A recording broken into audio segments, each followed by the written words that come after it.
Hello, agentpreneurs. Happy Thursday. Welcome to episode 19 of the Daily List Report. I say it every day. I just cannot believe we're coming into the end of week 4. We've got some amazing guests coming up next week and the week after. We've got Simon Chen coming on. He's the former CEO of ERA Real Estate and a senior executive at Realogy. We've got economists. We've got all sorts of great stuff coming up. Today is going to be a really great show. Today we've got Michael Berdelis. He is a top agent, 1,400 transactions. He's going to continue this message that we've had of focus, deep focus, and how he built his niche and what he's doing in today's market. As we did yesterday, I'm going to show you we've got a YouTube channel, so we're starting to post all of the full episodes, the clips on YouTube. So check it out. Make sure you subscribe. Just search for the Daily List Report. We will post a link again today in the channel. So check that out because we've had such great guests, such great learnings, and all of that content is available for you right there. Did you watch yesterday's episode? Because if you didn't, you missed AJ, my co-founder, and I announcing premium shareables. So many of you out there love our shareables product. It's free 5 days a week. You get these amazing handcrafted social media graphics. And yesterday we launched a paid premium version of that, which is tremendous. And already a lot of you have signed up. And we're super excited about how that product's going to develop over time. So as we always do, we're going to get to the headlines. Lots of headlines today. It seems like there isn't a day that goes by where there isn't a lot of news that's changing. So I'm going to go through these, but these are really important. The first one is that the jobless report is out again today. So it comes out every Thursday. And the numbers today are 4.4 million. So it's a slight decrease again from the last week and the week before that. But now we're at about 26 million Americans who have sought unemployment benefits since all of this started. So our hearts go out to everybody. Right now, about 1 in 6 American workers have lost their jobs over the past 5 weeks. This is clearly unprecedented. We're hopeful that the extended unemployment benefits and all of the stimulus money is helping people to A, be able to pay their bills, and B, for companies as part of who've taken advantage of the payment protection program are able to retain their employees. So it looks like by some estimates, unemployment now is in the 15 to 20% range. Again, we're all waiting for what's going to happen as we come out of this and what that's going to look like in terms of a rebound. The states with the biggest increase in new claims last week were California, Florida, Texas, Georgia, and New York.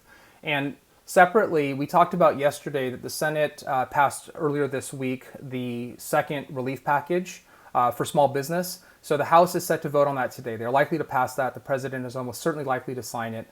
This has been heavily negotiated over the past week and a half or so. So there's an extra $310 billion that is going into the payment protection program. So again, I feel like we're harping on this, but this is critically important.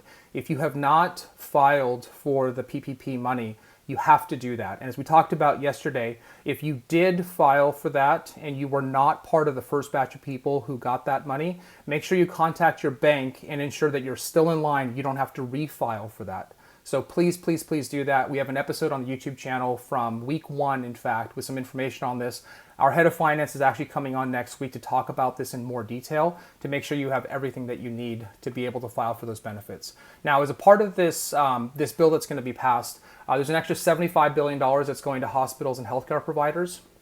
What's interesting is that even though we think of the healthcare workers as very busy right now, and they are, and we're super grateful for the work they're doing, what's also happened, and my brother-in-law is an ER doctor, overall ER visits have just plummeted. Nobody wants to go to the hospital right now for obvious reasons. And so they are losing a tremendous amount of revenue from that as well. So there's some relief for hospitals and healthcare providers, and there's also $25 billion that's being added to facilitate and expand COVID-19 testing, which is obviously critical as we look at what that path to reopening is going to be. So it's not clear yet what the next package is going to look like. Republicans are likely to be a little bit hesitant to continue to pump more money into the economy, but there's going to be some jostling, debating, and it really depends on how we come out of this. Okay, the third headline is that new home sales, so new construction home sales have basically plummeted in March. So they're down about 15.5% on a monthly basis. That's a seasonally adjusted rate of 627,000, which is actually historically reasonably high. But we're seeing massive drops across the board. In March, the median price of a new home sold was $321,000, and the inventory rose naturally because sales are down to $330,000. That's about a 6.5-month supply, so that's starting to increase. Separately, Zillow released some numbers on pending home sales. So pending home sales, according to Zillow, slowed dramatically in the second half of March. But they're starting to turn a corner. So as we've been talking about, some of the earliest hit areas are starting to recover in terms of the new listing volume. And these numbers are up 6.2% week over week.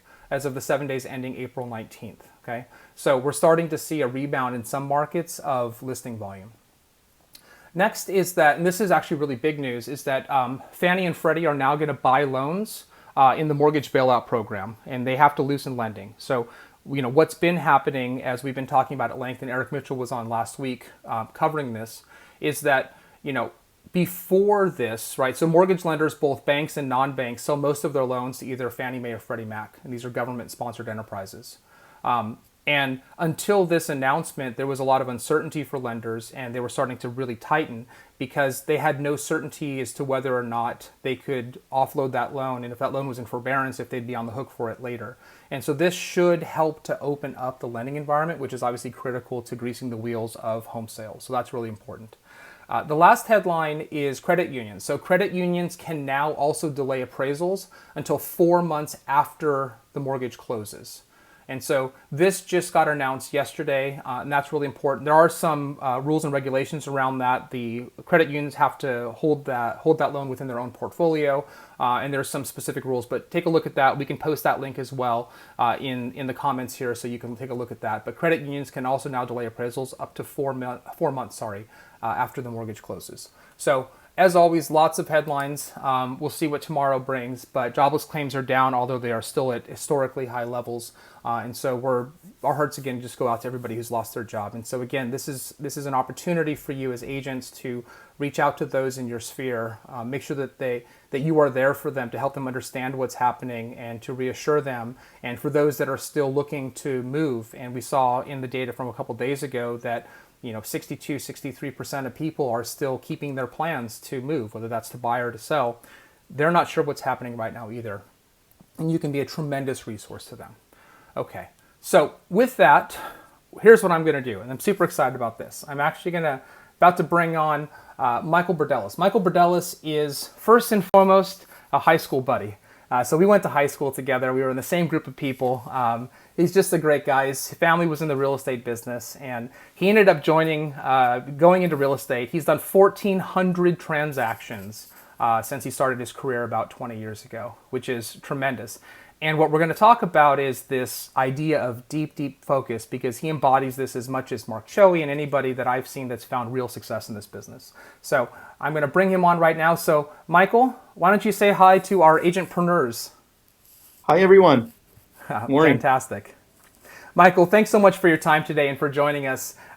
Here's where I want to start. So I want our agents to get a sense for when you started in this business, right? You had an option. You were like anybody else. You were new to the business, and you sat down and you made sort of a plan. You made a goal, and you said, "I'm going to own this market." So Michael operates in a city called Downey. It's just south of Los Angeles. It's the town, my hometown as well. That's where I grew up. So Michael, talk a little bit about sort of how you thought about going into the business and how you found early success. Okay. So first off, I didn't really do much thinking is probably the interesting part. It's one of those most natural decisions I ever made. So I was pre-med in college, graduated, decided not to go to the med school, came back to Downey, was a teacher for about a year and a half. And then one summer, my mom, who is the broker, my mom and dad are the owners and brokers of the company, said, "Hey, I need some help. Our transaction coordinator is on maternity leave, and I could really use your help during the summer." Hey, I was 20, 22, 23 years old, make some extra bucks. So I said, "Sure, Mom." So I did that, and she made one mistake. When I asked her a question, "Hey, Mom, do you mind if I do an open house or two? Or, if I have some buyers, do you mind if I work with that too?" And she said yes. So she kept me at the desk during the day for the first couple of weeks, but slowly I started doing open houses. I actually started door knocking even. And before I knew it, I had clients, I was showing property, and my TC job, transaction coordinator job, was more my after hour job, catching up from what I didn't do paperwork wise for her during the day. And of course, this was before scanning and things like that. So you had to be, near a copier and fax machine and all that. So yeah, so I started doing that. I sold 5 houses in 2 months. I started July 6th of 1999. I'll never forget, right after 4th of July. Mm-hmm. And in July and August, sold 5 houses, and then just made a decision on my own without telling them and said, wait a second, let's think. For the average commission at the time, if I do one sale a month, I'm equaling what I was doing as a teacher. So I decided to take the leap and said, what the heck, I'm 23 years old. What's the worst that could happen? If it doesn't work, I'll go back to teaching. And I sold 13 houses in the end of 99 and 52 houses to the T, 52 houses in the year 2000. And obviously That's a, never looked. never looked back. That's amazing. I mean, you're now 1,400 transactions in, right? So you are clearly a wildly successful agent.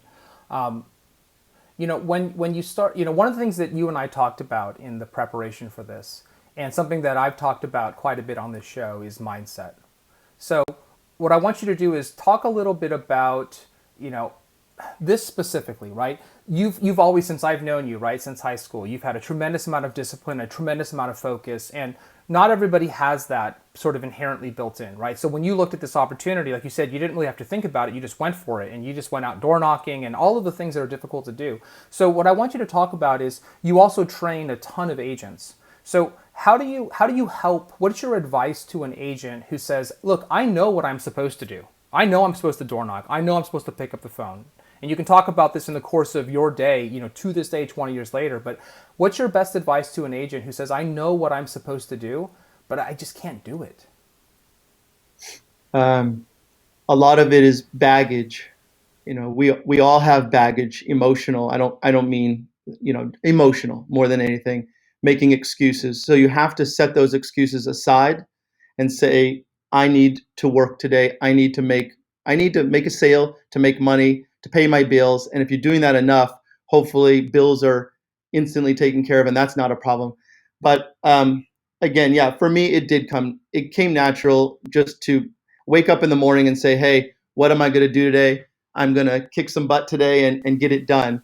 So my advice is what I do every day: make a list of the things that I want to do. I'm a list maker. And so I make a list of everything I want to do, and I check up on that. The second big thing I do is time block. So I do that every day. And then, yes, the fires are going to come at you during the day. But if you have a basis of which these are the things that you want to accomplish, then you can get it done. And I hate to say it, but yeah, I mean, mindset is a difficult thing. We all find motivation for that in different ways. Right. Even though I am pretty much self-motivated, I still enjoy listening to a lot of podcasts and YouTube, videos about real estate and different techniques. So I'm constantly doing that, but you do have to be self-motivated. So one interesting thing my dad shared with me a long time ago, a former broker of his years ago said, I want an agent that has bills. Because if they have bills, they're going to at least make enough to pay their bills, right? So I'm not saying that it's go buy a Ferrari so you have to have bills to make some sales. But the point is, yeah, I mean, you do find that people that are motivated are self-motivated for whatever reason. It's usually financial. Yeah. So anyways. No, that's interesting. It's just a funny anecdote. It reminds me, I just rewatched for the umpteenth time an episode of The Office a couple nights ago when Andy is leaving, right, to become an actor. For those of you who watch the show, he wants to do what Cortez did, right? He wants to burn the ships, right? And so he didn't want to have an opportunity to go back. And what's interesting is a lot of agents, who are dipping their toe into this business. I don't know, maybe correct me if I'm wrong. I haven't heard a lot of success stories where an agent starts off their story and they say, look, I kind of dabbled for a little while. I put my toe in it, but I kept my other job so I was secure, right? And then I found great success, right? So there is a bit of a gut check. And I think the point you're making is that, agents, whatever it is, whether it's music or a podcast or listening to experts like yourself, whatever it is, you have to find a way to sort of break through and commit. And yes, but don't think that I have distractions. We all do. Mine is comedy. I like stand-up comedy. So interesting. If I could quit this today and become a stand-up comedian, I would. But hey, it doesn't pay the bills. Right. With regard to that, there was an agent in our office a couple years ago that joined. He was a brand new agent on the young side, early 20s, and he had another job, and he acted at first like, oh, I don't want to do open houses. I don't want to do those things. I just whatever comes to me. And for him, it clicked real fast that you have to be all in. And he still has that other job. It's property management, but he's all in this. Yeah. And 24-hour name of our company is 24-hour real estate. So he is doing real estate at least mentally 24 hours a day. So Absolutely, absolutely. So, Michael, what I want to talk about now is a couple things. So, one is there's no substitute for the hard work, right? You're now 20 years into your career, and I want you to explain to our agents what your day looks like. Even today, even with a team and with 60 agents in the office, with all of this, tell our agents what an average day in Michael Berdelis' life is like. okay, average day. If there is an Average average day, day is but I know you have probably some routine. yeah. There is routine to it. So I mean, I would say average day is wake up, usually read a few newspapers online, USA Today, things like that, and then make a list, as I said. So my list consists of a few spokes to a wheel. It consists of listings. What do I have to do for my current listings? It consists of escrows. What do I have to do or delegate to my team in regards to what we have going on with our current transactions? It revolves around the third one is marketing. What do I have to do marketing wise with whatever media it may be? And there is a lot of that for me as well. And then the other one is past clients. I spend a portion of my day dealing with past clients, kind of calling them. But quite a And bit, then, Michael, right? You spend 2 to 3 hours a day doing that, right? This is yeah, not, 5 minutes here and there. right. It's 1 to 2 hours of past clients, and it's 1 to 2 hours of current clients that are kind of our bullseye clients that we are targeting. Those are the clients, that are ready to buy or sell right now that we have to follow up with. So between those two categories, it's about 3 to 4 hours a day. I mean, every day. Yeah. That's the guarantee. The rest of it comes as issues come or as calls to list or buy from other people come from the different sources, those kind of things. That's fine. So yeah, and then No. the other source for me now, the other spokes to the wheel now would be, of course, for forever, family and kids, Yep. and then now in the last couple of years I manage the office, so now I've got that spoke to the wheel, and recruiting, training, office meetings, taking calls from agents. It's all fun. Good Yeah. stuff. No, that's great. So there's no substitute for that work, right? Even again, 20 years in, 1,400 transactions, you are still making the phone calls. You're still maybe not door knocking right now, but you're doing the things that you have to do. Oh, Michael, I think give me 1 second. We dropped you for a second. Now you're back. There you go. Say that again, Michael. Yeah, I said I substituted doing postcards now. 10 to 15,000, about 9 to 10 months out of the year. So Yeah, so that's actually a good transition because, let's go back to this idea of owning a market, right? So you own Downey. You've been the number one agent in Downey for how long now? so I've been doing this since '99, but there was an agent that was around for a long time, and I took her over in 2002. 2002. Okay, so now 18 years you've been the number one agent Downey. And just for those who don't know Downey, Downey is a city of what, 70, 80,000 people? I'm probably off. 110,000. 110,000 people, median home price ballpark 600. $600,000. Okay, just south of Los Angeles. So what I want you to talk about is back this idea of focus. Okay, so you got some early success in the business, and you're like, I'm gonna own this town, and I'm gonna embarrass you for just a moment here. So bear with me. I'm gonna pull up something you posted to Facebook not that long ago, which is a crossword puzzle. What's this newspaper, Downey? What's this newspaper, Michael? The Downey Patriot. Okay, the Downey Patriot. I should remember that from my high school days. So what you're looking at right now is a crossword puzzle in the Downey Patriot, and I actually can't read it on the screen right now. But what is the hint for your entry here?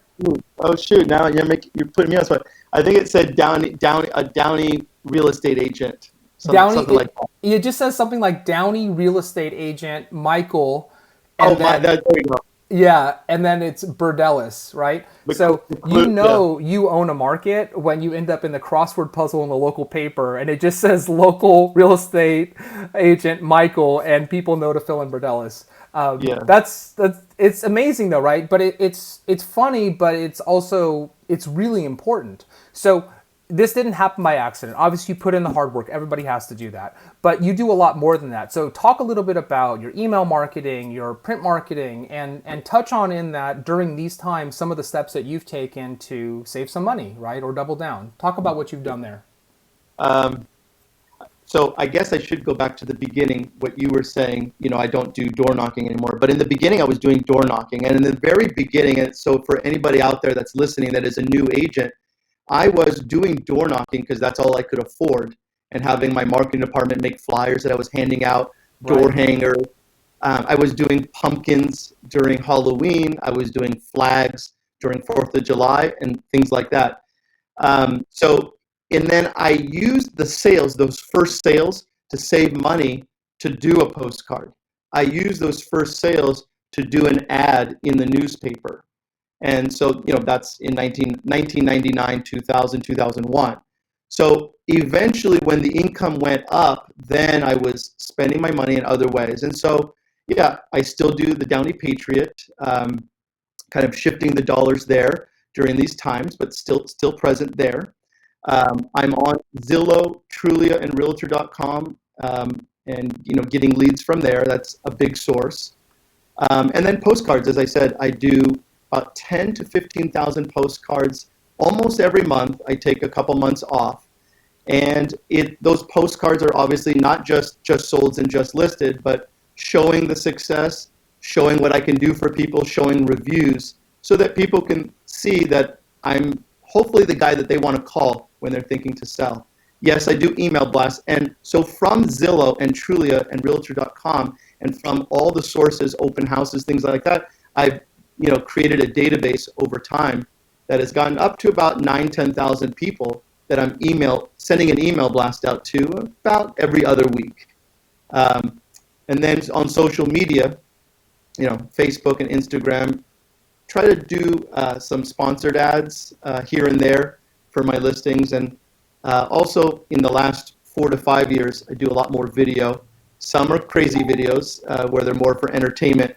I've Uh, seen some of those. That's what I should have pulled up to embarrass you is some of those videos. Those are yeah, tremendous. yeah. So if I can't be a comedian full time, that's how I'm going to bring it in. So, anyways, you're welcome to check out my YouTube channel, Michael Berdelis, and my Cinco de Mayo one is pretty good from last year. I am That's the most amazing. interesting agent in the world. If you know the Dos Equis commercials, I would, Absolutely. yeah. Absolutely. So We'll anyways, post a so, link to that so as things, well. so things like that, things like Yeah. that. Yeah. You just got to be consistent. So But that last point you made is interesting. It's actually something that I think about a lot within list reports, which is, there's opportunity. The This is the way I put it. The best brand, and as an agent, you're building brands. All of you out there listening are building brands for yourself, and it's critical that you do. And this is what Mark Choey was talking about. This is what Michael's talking about. You have to be known for something, but that doesn't mean that you can't have fun with it. So, Michael, obviously you have these aspirations of stand-up comedy, right? For me, I love video production, I love brand stuff and all of that. And so I try to find ways to bring that in. And the best thing that you can do to build your brand, in my opinion at least, is to be yourself. And that also allows you to bring joy into it because you're the most authentic. Would you agree with that, Michael? totally. I mean, if you're going to do this, might as well do it your way, and Yeah. what is good, you know, makes you happy. Yeah, So absolutely.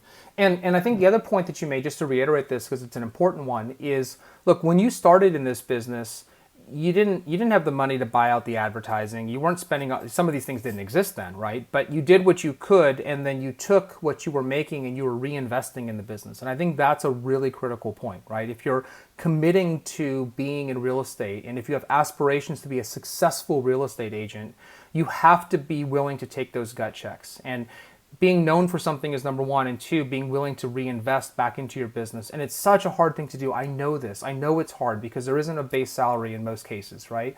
And you're not sure where your next paycheck is going to come from, but you have to invest and you have to play the long game. So I think that's really good advice, Michael. Michael, what we'd be remiss if we didn't spend just a couple minutes talking about what you're seeing, with the coronavirus and some of the slowdowns across the board. And this is a very regional business. Not every area is being impacted in the same ways. But talk about what you're seeing right now, and also the opportunities that you see that are coming from this that might be helpful to our audience. Okay. Our area was impacted with the stay-at-home order. At first, of course, we were not an essential business. Now we are. But still with that, there are limitations. So in LA County, we're not allowed to show occupied properties. So that's a big one. So if you have a vacant listing, you're sitting on gold. So yeah, you just get out there. There is a lot of fear out there from agents that I notice. There are some that just feel like they can't do real estate and are using this as an excuse to stay inside and maybe not do the normal things that they would be accustomed to doing. That's one aspect. And then the other side is there's some that are out there just working it. And I would put myself in that category. And I see other agents doing the same. And that is, in this time as an agent, it's so easy to just watch Ozark until you're done with it at home and do nothing else.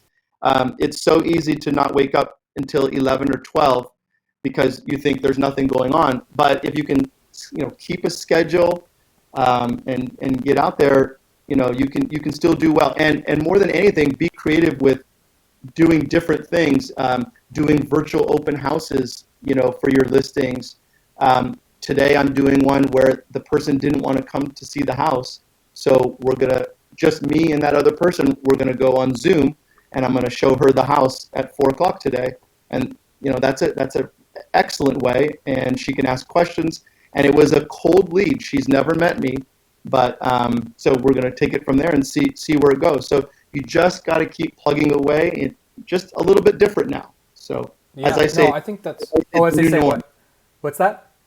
As I say, it's the new norm, right? Yeah, It's the new way. it is the new norm, and I think that we as a business, and we've been talking a lot about this, have deep conviction that some of these changes are going to last well beyond this period, right? So this move to virtual, and one of the things that I think is a great benefit to an agent is that an agent can be a lot more efficient, and there's opportunities for them to show properties and even do listing presentations. There's a greater acceptance across the board for the power of remote and the benefits, frankly, that come from that. And so I've seen you, right? This is how we reconnected on this topic, is your email, right? This is you putting yourself out there, and I saw your email and I saw virtual open house, and I was like, wait, we're building a virtual open house product. We should talk about this. And I attended your virtual open houses, and it was great, right? So one of the things that Mark Choi mentioned last week or the week before was, he said, you can't be above anything, right? So what you're saying right now is you do whatever it takes. If you have a buyer who isn't comfortable going to a house, then you do what you have to do to close that deal, right? There's no excuses for not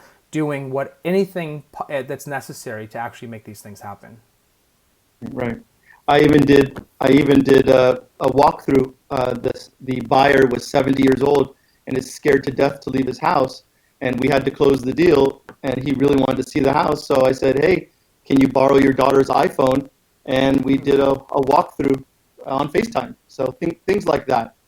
I've done more virtual signing escrow instructions virtually, where I have a copy of what they're going to sign, put it on my computer screen, we get on Zoom and just do our thing, so. That's really interesting. Do you think, Michael, as you look out into the future, do you think that, how do you think this virtual thing is going to play out?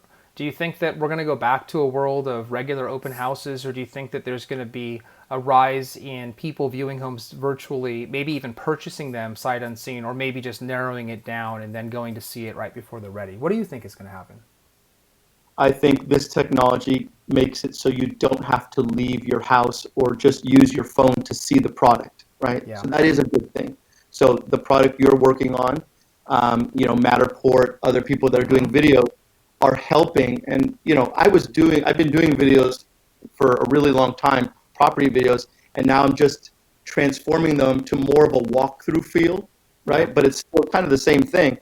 I do think it's going to go back to open houses, though. I mean, at the end of the day, they have to see the house. So I think we will get back to that. But I think all of these new tools are going to be perfect resources to capture leads going forward. Yeah. Yeah, I think we agree with that. I think there's a great opportunity to drive more leads because that is one of the benefits of an open house, right? It's one of the reasons why agents run open houses is to get leads. Um, but allowing people to do this virtually would allow people to see arguably more homes more easily, and then maybe narrow down that list and say, you know, these are the one or two I really want to see in person. Or in many cases, and I'm seeing anecdote after anecdote on this, people just buying the home without ever seeing it because there's enough information. The quality of the virtual materials is so good now, right? It's pretty Yeah. tremendous. Yeah. Fantastic. Exactly. Michael, this has been tremendous. I appreciate your time today. I don't know if you have any parting words for our agentpreneurs, but feel free to share them, and we'll talk to you Yeah. soon. Yeah, no, it was great. And yeah, just more than anything, work. Get out there and do it. So Yes. thank you for Yes. having me. Absolutely. Michael, thank you so much. We'll talk to you soon, okay? Take care. All right. Bye. Awesome. So, what you're hearing again is what you've heard ad nauseum at this point on this show, right? Which is there's no substitute for the hard work. And your ability to be known for something, your ability to build your brand, to hone in and focus on something that you can be the best at. Remember, Mark said that he moved into a building, ended up selling 40% of the units in that building in San Francisco and referred deals that were even in buildings across the street. That's hyper focus. Michael has built a business where he owns the city of Downey, right? He's in the freaking crossword puzzle. It's incredible. But that's because he had enough discipline to be known for something. And so this is such a critical thing. Tremendous information. I hope you all enjoyed today's show. Tomorrow we have our second Fun Friday. Lisa Grau is going to be on. She's going to talk about how to boost your immune system. We can all use tips on that. That's going to be really exciting. And we've got a great lineup for next week, which we'll announce this weekend. And until then, be safe, be healthy, get your mindset in the right place, make your lists, listen to your stand-up comedy, your music, whatever you have to do. Get pumped up and make it happen. And we'll see you tomorrow. Thank you.